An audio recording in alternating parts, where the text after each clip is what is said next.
ಎಳ್ಕೊಂಡು ಚುಕ್ಕೆಗಳನ್ನ ಇಟ್ಕೋಬೇಕು. ನಾವು ಪದ್ಮ ಹಾಕ್ತಿವಲ್ವಾ, ಆ ರೀತಿಯಾಗಿ 8 ಗೆರೆಗಳನ್ನ ಎಳ್ಕೊಂಡು 8 ಗೆರೆಗೂ ಒಂದೊಂದು ಗೆರೆಗೆ 5 ಚುಕ್ಕೆಗಳನ್ನ ಇಟ್ಕೋಬೇಕು. ನಂತರ ಹೀಗೆ ಮಧ್ಯದಲ್ಲಿ ಗ್ಯಾಪ್ ಬರುತ್ತಲ್ಲ ಚುಕ್ಕೆಗಳ ಮಧ್ಯದಲ್ಲಿ, ಅಲ್ಲಿ 5 ಗೆರೆಗಳನ್ನ ಈ ರೀತಿಯಾಗಿ ಹಾಕೋಬೇಕು. ಹೀಗೆ ಪೂರ್ತಿ ನಾವು ಎಲ್ಲೆಲ್ಲಿ ಚುಕ್ಕೆಗಳನ್ನ ಇಟ್ಟಿರ್ತೀವೋ ಅದಷ್ಟಕ್ಕೂ ಮಧ್ಯದಲ್ಲಿ ಈ ರೀತಿ 5 ಗೆರೆಗಳನ್ನ ಹಾಕ್ತಾ ಹೋಗ್ಬೇಕು. ನೋಡ್ರಿ, ಕೊನೆಯದಾಗಿ ಈ ರೀತಿಯಾಗಿ ಬರುತ್ತೆ. ಈಗ ಗೆರೆಗಳನ್ನ ಜೋಡಿಸ್ತಾ ಹೋಗೋಣ. ಈ ಚುಕ್ಕೆಯಿಂದ ಮೊದಲನೇ ಗೆರೆಗೆ ಹೀಗೆ ಹಾಕೋಬೇಕು ಕ್ರಾಸ್ ಆಗಿ, ಮತ್ತೆ ಕೆಳಗಡೆ ಲೈನಿಂದ ಮೇಲ್ಗಡೆ ಚುಕ್ಕೆಗೆ, ಈ ರೀತಿಯಾಗಿ ಒಂದೊಂದೇ ಚುಕ್ಕೆ ಮತ್ತೆ ಲೈನ್ಗೆ ಜೋಡಿಸ್ತಾ ಹೋಗ್ಬೇಕು. ಹೀಗೆ ಈಗ ಇಂಟು ಮಾರ್ಕ್ ತರ ಹೀಗೆ ಈ ಕಡೆಗೆ ಮೊದಲನೇ ಚುಕ್ಕೆಗೆ ಈ ಗೆರೆಗೆ ಜೋಡಿಸ್ತಾ ಈ ರೀತಿಯಾಗಿ ಬರುತ್ತೆ ಕ್ರಾಸ್ ಆಗಿ.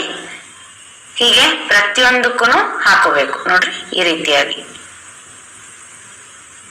ಅಕ್ಷಯ ಪಾತ್ರೆ ರಂಗೋಲಿ ಈಗಾಗಲೇ ನಾನು ತುಂಬಾ ಸಲ ತೋರಿಸಿದೀನಿ, ತುಂಬಾ ಕಮೆಂಟ್ಸ್ ಬರ್ತಾ ಇತ್ತು, ಅದಕ್ಕೋಸ್ಕರ ಈ ರಂಗೋಲಿಯನ್ನ ಹಾಕಿದೀನಿ ಅಷ್ಟೇನೆ. ಇದ್ರ ಜೊತೆಗೆ ವಿದ್ಯಾ ಪ್ರಾಪ್ತಿ ರಂಗೋಲಿ ಸಹ ತೋರಿಸ್ತಾ ಇದ್ದೀನಿ. ತುಂಬಾ ಜನ ಕೇಳ್ತಾ ಇದ್ರಿ ಮಕ್ಕಳ ವಿದ್ಯಾಭ್ಯಾಸಕ್ಕಾಗಿ, ಮತ್ತೆ ಓದಿದ್ದು ನೆನ್ಪಿರ್ತಾ ಇಲ್ಲ, ತುಂಬಾ ಮರೀತಾ ಇದ್ದಾರೆ ಮಕ್ಕಳು ಅಂತ. ಅದಕ್ಕೋಸ್ಕರ ಒಂದು ರಂಗೋಲಿ ಮತ್ತೆ ಮಂತ್ರವನ್ನು ಸಹ ತಿಳಿಸ್ಕೊಡ್ತೀನಂತೆ. ಈಗ ನೋಡ್ರಿ, ಈ ರೀತಿಯಾಗಿ ಸ್ವಲ್ಪ ಚುಕ್ಕೆ ಹೆಚ್ಚು ಕಡಿಮೆ ಆಗಿದೆ ಅಂದ್ರೆ ನೀವು ಸರಿ ಮಾಡ್ತಾ ಹೀಗೆ ಗೆರೆಗಳನ್ನ ಹಾಕ್ಬೇಕು.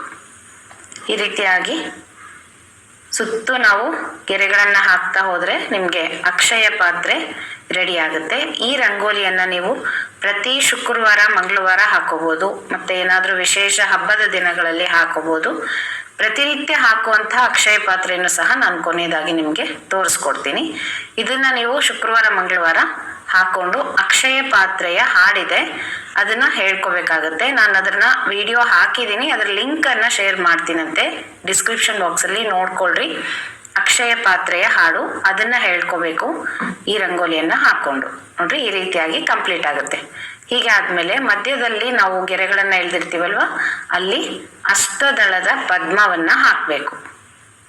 ಹೀಗೆ 8 ದಳಗಳ ಪದ್ಮವನ್ನ ಮಧ್ಯದಲ್ಲಿ ಹಾಕಿ ಅರಿಶಿನ ಕುಂಕುಮ ಅಕ್ಷತೆಯನ್ನ ಹಾಕಿ ನಮಸ್ಕಾರವನ್ನ ಮಾಡ್ಕೊಳ್ಳೋದು. ಈ ರಂಗೋಲಿಯನ್ನ ಹಾಕೋದ್ರಿಂದ ಮನೆಯಲ್ಲಿ ಧನ ಧಾನ್ಯ ಸಂಪತ್ತು ಎಲ್ಲಾನು ಅಕ್ಷಯವಾಗುತ್ತೆ ಅಂತ ಹೇಳ್ತಾರೆ. ಹಾಗಾಗಿ ತುಂಬಾ ವಿಶೇಷವಾದ ರಂಗೋಲಿ. ಶುಕ್ರವಾರ ಮಂಗಳವಾರ ಹಾಕೊಳ್ರಿ. ದಿನನಿತ್ಯವಾಗಿ ಹಾಕ್ತಕ್ಕಂಥ ಸಿಂಪಲ್ ಒಂದು ಅಕ್ಷಯ ಪಾತ್ರೆ ರಂಗೋಲಿಯನ್ನ ತೋರಿಸ್ಕೊಡ್ತೀನಿ. ಇದನ್ನ ನಾನು ಹಾಕಿರ್ತೀನಿ, ನೀವು ತುಂಬಾ ಜನ ಕೇಳ್ತಾ ಇದ್ರಿ ಅದೇನ್ ಹಾಕಿದಿರಲ್ಲ ನೀವು ಅಂತ. ಇದೇ ನೋಡ್ರಿ, ಈ ರೀತಿ ಒಂದು ಪಾತ್ರೆಯ ರೀತಿಯಲ್ಲಿ ಹಾಕೊಂಡು ಮಧ್ಯದಲ್ಲಿ ಶ್ರೀಕಾರವನ್ನ ಬರೆದು ಈ ರೀತಿ ಡಿಸೈನ್ ಅನ್ನ ಮಾಡ್ಕೋಬೇಕು. ಹೀಗೆ ಪಾತ್ರೆಯ ರೀತಿಯಲ್ಲಿ ಕೆಳಗಡೆ ಒಂದು ಪೀಠವನ್ನ ಹಾಕಿ ಈ ರೀತಿಯಾಗಿ. ಇದು ಅಕ್ಷಯ ಪಾತ್ರೆ ರಂಗೋಲಿ. ದಿನನಿತ್ಯವಾಗಿ ಸಿಂಪಲ್ ಆಗಿ ನೀವು ಹಾಕೋಬಹುದು. ಈ ಒಂದು ಅಕ್ಷಯ ಪಾತ್ರೆ ರಂಗೋಲಿ ನೀವು ಶುಕ್ರವಾರ ಮಂಗಳವಾರದ ದಿನಗಳಲ್ಲಿ, ವಿಶೇಷ ಹಬ್ಬದ ದಿನಗಳಲ್ಲಿ, ಲಕ್ಷ್ಮೀ ಪೂಜೆ ಮಾಡೋವಾಗ ಹಾಕೊಳ್ರಿ. ಇದನ್ನ ದಿನನಿತ್ಯವಾಗಿ ಹಾಕೊಳ್ರಿ. ತುಂಬಾ ಈಸಿ ಆಗಿದೆ. ಇದಿಷ್ಟು ಅಕ್ಷಯ ಪಾತ್ರೆಯ ರಂಗೋಲಿಗಳು ತೋರಿಸಿದ್ದೀನಿ ಸ್ನೇಹಿತರೆ. ಈಗ ಮಕ್ಕಳ ವಿದ್ಯಾಭ್ಯಾಸಕ್ಕಾಗಿ ರಂಗೋಲಿಯನ್ನು ತೋರಿಸ್ತಾ ಇದ್ದೀನಿ. ಈ ರೀತಿಯಾಗಿ 5 ಗೆರೆಗಳನ್ನ ಹಾಕೊಂಡು 5 ಬಾಕ್ಸ್ಗಳನ್ನ ನಾವು ಮಾಡ್ಕೋಬೇಕು. ಅಂದ್ರೆ ಒಂದು ಲೈನಿಗೆ 5 ಬಾಕ್ಸ್ ಬರಬೇಕು. ಹಾಗೆ 5 ಲೈನ್ಗಳಿಗೆ ಬಾಕ್ಸ್ಗಳನ್ನ ಹಾಕ್ತಾ ಹೋಗ್ಬೇಕು. ಒಟ್ಟು 25 ಬಾಕ್ಸ್ ಬರುತ್ತೆ. ಆ ರೀತಿಯಾಗಿ ಹಾಕೋಬೇಕಾಗತ್ತೆ. ನೋಡ್ರಿ, ಈ ರೀತಿಯಾಗಿ ಎಲ್ಲ ಬಾಕ್ಸ್ಗಳನ್ನ ಫಸ್ಟ್ ಹಾಕೊಂಡು ನಂತರ ಶ್ರೀಕಾರವನ್ನ ಬರೀತಾ ಹೋಗ್ಬೇಕು. ಫಸ್ಟು ಮಧ್ಯದಲ್ಲಿ ಶ್ರೀಕಾರವನ್ನ ಬರಿಬೇಕು. ನೀವು ಕನ್ನಡದಲ್ಲೂ ಸಹ ಬರ್ಕೋಬಹುದು. ನೋಡ್ರಿ, ಈ ರೀತಿ ಹೀಗೆ ಇಲ್ಲಿಂದ ಶುರು ಮಾಡ್ಬೇಕು. ಕೆಳಗಡೆಯಿಂದ ಹೀಗೆ ಪ್ರದಕ್ಷಿಣಾಕಾರವಾಗಿ ಶ್ರೀಕಾರವನ್ನ ಬರಿತಾ ಹೋಗ್ಬೇಕು. ಪೂರ್ತಿ ಸರ್ಕಲ್ ಆಗಿ ಬರಬೇಕು. ಅಂದ್ರೆ ಒಂದು ಪ್ರದಕ್ಷಿಣಾಕಾರವಾಗಿ ಶ್ರೀಕಾರವನ್ನ ಬರಿತಾ ಹೋಗ್ಬೇಕು. ಫಸ್ಟ್ ಮಧ್ಯದಲ್ಲಿ ಬರಿಬೇಕು, ಆಮೇಲೆ ಕೆಳಗಡೆ ಪಾದದಲ್ಲಿ ಬರಿಬೇಕು. ಸರಸ್ವತಿಯ ಒಂದು ರಂಗೋಲಿ ಇದು. ಹೀಗೆ ಸರ್ಕಲ್ ಆಗಿ ಬರಬೇಕು. ಈ ರೀತಿ ರಂಗೋಲಿಯನ್ನ ಹಾಕಿ ದಿನನಿತ್ಯ ಇದಕ್ಕೆ ಪೂಜೆಯನ್ನ ಮಾಡಿ ಒಂದು ತುಪ್ಪದ ದೀಪವನ್ನ ಹಚ್ಚಿಟ್ಟು ಮಂತ್ರವನ್ನ ಹೇಳಬೇಕು. ಮಕ್ಕಳಿಗೆ ಸ್ವಲ್ಪ ದೊಡ್ಡವರಿದ್ದಾರೆ ಹಾಕ್ತಾರೆ ಅಂದ್ರೆ ಅವರೇ ರಂಗೋಲಿಯನ್ನ ಹಾಕಿದ್ರೆ ಉತ್ತಮ.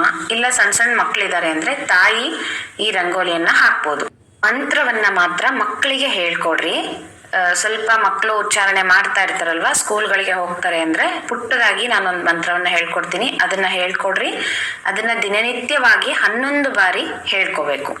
ಬೆಳಗ್ಗೆ 11 ಬಾರಿ, ಸಾಯಂಕಾಲ 11 ಬಾರಿ ಹೇಳ್ಕೊಂಡ್ರೆ ತುಂಬಾ ಉತ್ತಮ. ಸಾಯಂಕಾಲ ಆಗೋದಿಲ್ಲ, ಟ್ಯೂಷನ್ಗಳಿಗೆ ಹೋಗ್ತಾರೆ ಅನ್ನೋರು ಬೆಳಗ್ಗೆನಾದ್ರೂ 11 ಬಾರಿ ಈ ಒಂದು ಮಂತ್ರವನ್ನ ಹೇಳ್ಕೊಂಡ್ರೆ ಸಾಕಾಗತ್ತೆ. ತಾಯಿ ರಂಗೋಲಿಯನ್ನ ಹಾಕ್ಬೋದು ಮಕ್ಕಳಿಗೋಸ್ಕರ. ಮಕ್ಕಳು ಮಾತ್ರ ಸ್ನಾನ ಮಾಡ್ಕೊಂಡು ಬಂದು ಸ್ವಲ್ಪ ಅರಿಶಿನ ಕುಂಕುಮ ಅಕ್ಷತೆಯನ್ನ ಏರಿಸಿ ನಮಸ್ಕಾರವನ್ನ ಮಾಡ್ಕೊಂಡು ಈ ರಂಗೋಲಿಗೆ ಭಕ್ತಿಯಿಂದ ಮಂತ್ರವನ್ನ ಹೇಳ್ತಾ ಬಂದ್ರೆ ವಿದ್ಯಾಭ್ಯಾಸದಲ್ಲಿ ತುಂಬಾ ಬದಲಾವಣೆ ಆಗುತ್ತೆ. ಮಕ್ಕಳಿಗೆ ಓದಿದ್ದು ನೆನಪಿರುತ್ತೆ, ಮತ್ತೆ ಏಕಾಗ್ರತೆ ಹೆಚ್ಚುತ್ತೆ. ತುಂಬಾ ಮಕ್ಕಳು ಓದ್ನಲ್ಲಿ ವೀಕ್ ಇದ್ದಾರೆ ಅಂತ ಕಮೆಂಟ್ಸ್ ಹಾಕ್ತಾ ಇರ್ತೀರಾ. ಅಂತ ಮಕ್ಕಳಿಗೆ ಈ ಒಂದು ರಂಗೋಲಿ ತುಂಬಾ ಒಂದು ಪರಿಣಾಮಕಾರಿ ಅಂತ ಹೇಳ್ತೀನಿ. ಹಾಗೆ ಜ್ಞಾಪಕ ಶಕ್ತಿ ಹೆಚ್ಚಲಿಕ್ಕಾಗಿ ಸರಸ್ವತಿಯ ಆರಾಧನೆಯನ್ನ ಮಾಡಬೇಕು. ಆಮೇಲೆ ಸರಸ್ವತಿಯ ಫೋಟೋ ಇತ್ತು ಅಂದ್ರೆ ಪೂಜೆಯನ್ನ ಮಾಡಿ ದಿನನಿತ್ಯ ಒಂದ್ ಸ್ವಲ್ಪ ಜೇನುತುಪ್ಪವನ್ನ ನೈವೇದ್ಯ ಮಾಡಿ ಆ ಜೇನುತುಪ್ಪವನ್ನ ಮಕ್ಕಳಿಗೆ ತಿನ್ಲಿಕ್ಕೆ ಕೊಡ್ರಿ. ಇದರಿಂದ ಮಕ್ಕಳ ಜ್ಞಾಪಕ ಶಕ್ತಿ ಹೆಚ್ಚಾಗುತ್ತೆ. ಮತ್ತೆ ಉಚ್ಚಾರಣೆ ಯಾರಿಗೆ ಸರಿಯಾಗಿ ಬರ್ತಾ ಇಲ್ಲ ಮಾತುಗಳು ಅಂತ ಹೇಳೋರು ಈ ತರ ಮಾಡೋದ್ರಿಂದ ಮಾತುಗಳು ಚೆನ್ನಾಗಿ ಬರುತ್ತೆ, ಉಚ್ಚಾರಣೆ ಚೆನ್ನಾಗಿ ಬರುತ್ತೆ. ಹಾಗಾಗಿ ಈ ತರ ಮಾಡ್ಕೊಳ್ರಿ. ಈ ರಂಗೋಲಿಯನ್ನ ಹಾಕ್ಬಿಟ್ಟು ತಾಯಂದ್ರು ಮಕ್ಕಳಿಂದ ಈ ಒಂದು ಮಂತ್ರವನ್ನ ಹೇಳಿಸ್ರಿ. ಮಂತ್ರ ಹೀಗ್ ಬರುತ್ತೆ, ಹೇಳ್ತೀನಿ ನೋಡ್ರಿ.